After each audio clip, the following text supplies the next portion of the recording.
Hello বন্ধুরা, welcome to my channel Mousumi kitchen. Mousumi কিচেনে তোমাদের সবাইকে স্বাগতম জানাই। আজকে এই বাঁধাকপিটা দিয়ে আমি ঘন্ট বানাবো। দেখো কিভাবে বানাই।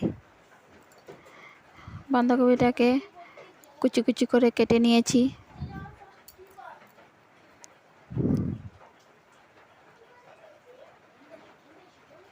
তারপরে লাগছে টুকরো করে রাখা আলু, কাঁচা লঙ্কা, টমেটো টুকরো করা, এক টুকরো আদা, এখানে শুকনো লঙ্কা, পাঁচফোড়ন, তেজপাতা, লং, এলাচ, দারচিনি, গোলমরিচ, লবণ, হলুদের গুঁড়া, মরিচের গুঁড়ো, জিরের গুঁড়ো, সামান্য পরিমাণে চিনি, কিশমিশ, গরম মশলা আর ঘি। এখন বাঁধাকপিটাকে ভাপ দিয়ে নেব। অল্প সিদ্ধ করে জলটাকে ফেলে দেব, ঠান্ডা করে নেব। ঠান্ডা হয়ে গেছে, এখন চিপে চিপে উঠিয়ে নেব।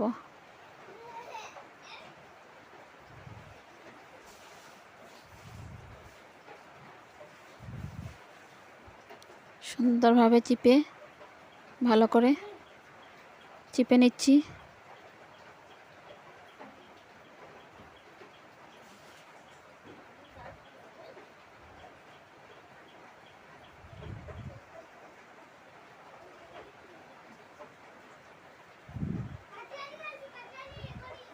তারপরে এখানে কড়াই বসিয়ে দিলাম। কড়াইয়ের মধ্যে সামান্য পরিমাণে তেল দিয়ে দিলাম। তেলটা গরম হতে দিয়েছি, গরম হয়ে যাক। গরম হয়ে গিয়েছে,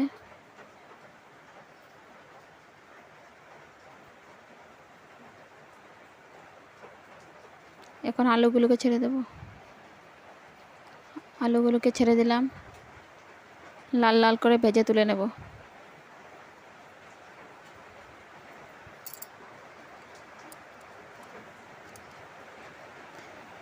লাল লাল হয়ে গিয়েছে, ভাজা হয়ে গেছে, এখন তুলে নেব।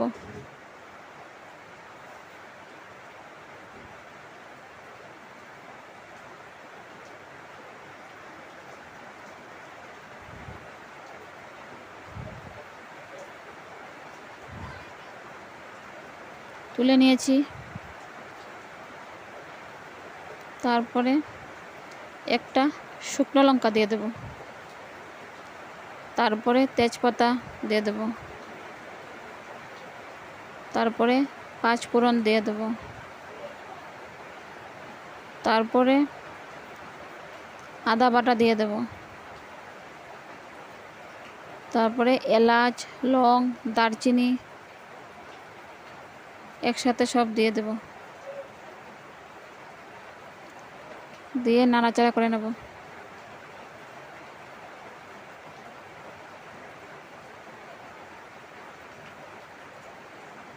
নাড়াচাড়া করে নিয়েছি। এখন সিদ্ধ করে রাখা বাঁধাকপিগুলো দিয়ে দেব। বাঁধাকপিগুলো দিয়ে দিলাম, ভালো করে নাড়াচাড়া করে নেব।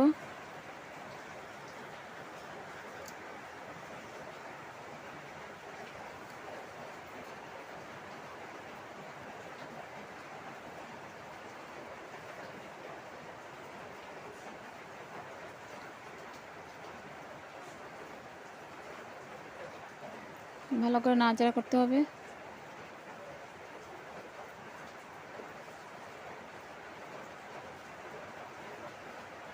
টমেটো দিয়ে দিলাম, কাঁচা লঙ্কা দিয়ে দিলাম, দিয়ে একটু নাড়াচাড়া করে নেব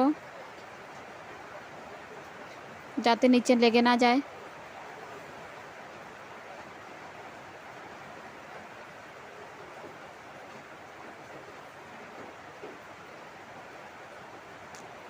দুই চামচ হলুদের গুঁড়ো দিয়ে দিলাম, 2 চামচ জিরে গুঁড়ো দিয়ে দিলাম, 2 চামচ লঙ্কা গুঁড়ো দিয়ে দিলাম, আর নুন দিয়ে দেব স্বাদ অনুযায়ী।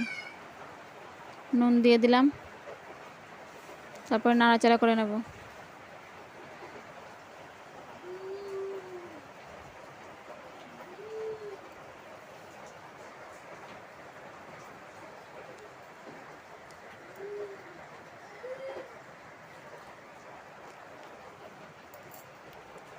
ভালো করে নাড়াচাড়া করতে হবে, না হলে নিচে লেগে যাবে।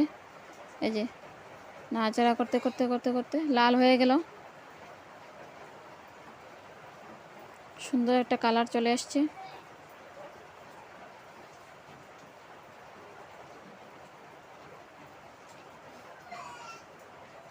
কিশমিশগুলো দিয়ে দিলাম,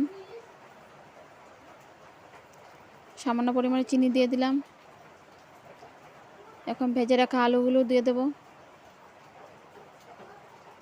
আলুগুলো দিয়ে দিলাম, ভালো করে নাড়াচাড়া করে নেব।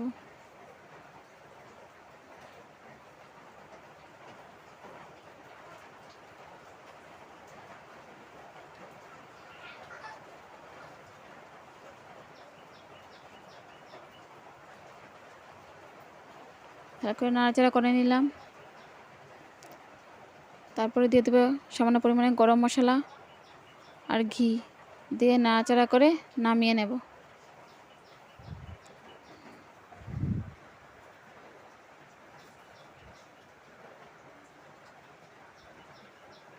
এখন নামিয়ে নেব। এই যে নামিয়ে নিলাম। আমার ভিডিওটা যদি ভালো লাগে তাহলে লাইক, শেয়ার, কমেন্ট করতে ভুলো না কিন্তু। টাটা।